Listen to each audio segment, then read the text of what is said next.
নমস্কার, আমি ইরানি গ্রাম পঞ্চায়েতের 2009 সাল থেকে পরপর দুইবার আমার পরিবার প্রধান ছিলেন। বর্তমান 2019 থেকে 2024 শেষের পথে আমার প্রধানের ভোট ডিক্লেয়ার হয়ে গেছে। আমি খুব মন প্রাণ দিয়ে আমি কংগ্রেস পার্টি করেছি এবং 25 বছর সিপিএমের সরকার ছিল। এরপরেও আমাদের নেতৃত্বে বিশেষ করে আমরা বিরোধী হিসাবে এই কংগ্রেসের দখলে এই ইরানি গ্রাম পঞ্চায়েত আমরা রেখেছি অনেক লড়াই করে। 2018 থেকে বিজেপি সরকার থাকা অবস্থায় 2019-এ আবার কংগ্রেস দখল আমাদের নেতৃত্বে আমি কংগ্রেস দখল পঞ্চায়েত করেছি এবং নিজে আমি প্রধান।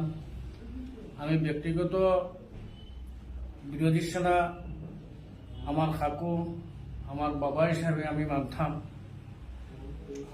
বধুজামান আমার কাকু বাবা হিসাবে মানতাম।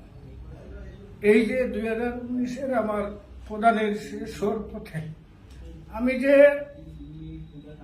মেহনত কংগ্রেসের লাগে যেটা করেছি, এই মেহনত কিছু লোক আমার পিছনে ষড়যন্ত্র করে ওনাদেরকে বুঝিয়ে শুনিয়ে যে এটা চক্রান্ত ওনাদেরকে জানানো হয়েছে। আমি বারবার বলেছি যে এখানে বিরাট একটা ষড়যন্ত্র আমার পিছনে চলছে।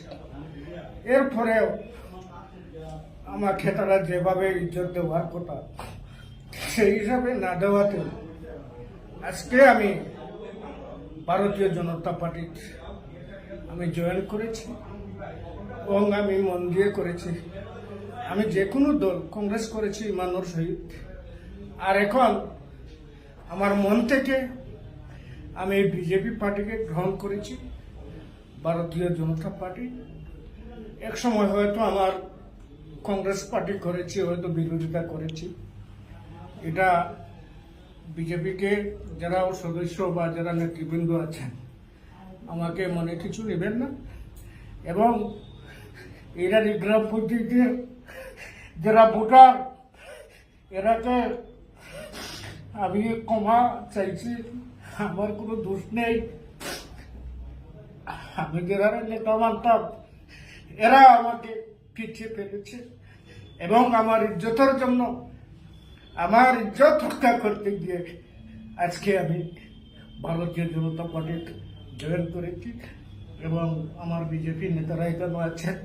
আমি ওনাদেরকে বলবো আমাকে কোনোদিন বলবেন না, আর আমিও আপনাদেরকে বলবো না। এবং ইরানি গ্রাম পঞ্চায়েত বিজেপি দখল করতে গিয়ে যতটুকু আমার প্রাণ চেষ্টা লাগে আমি বিজেপি দখল করার চেষ্টা করব এবং কংগ্রেস মুক্ত করব।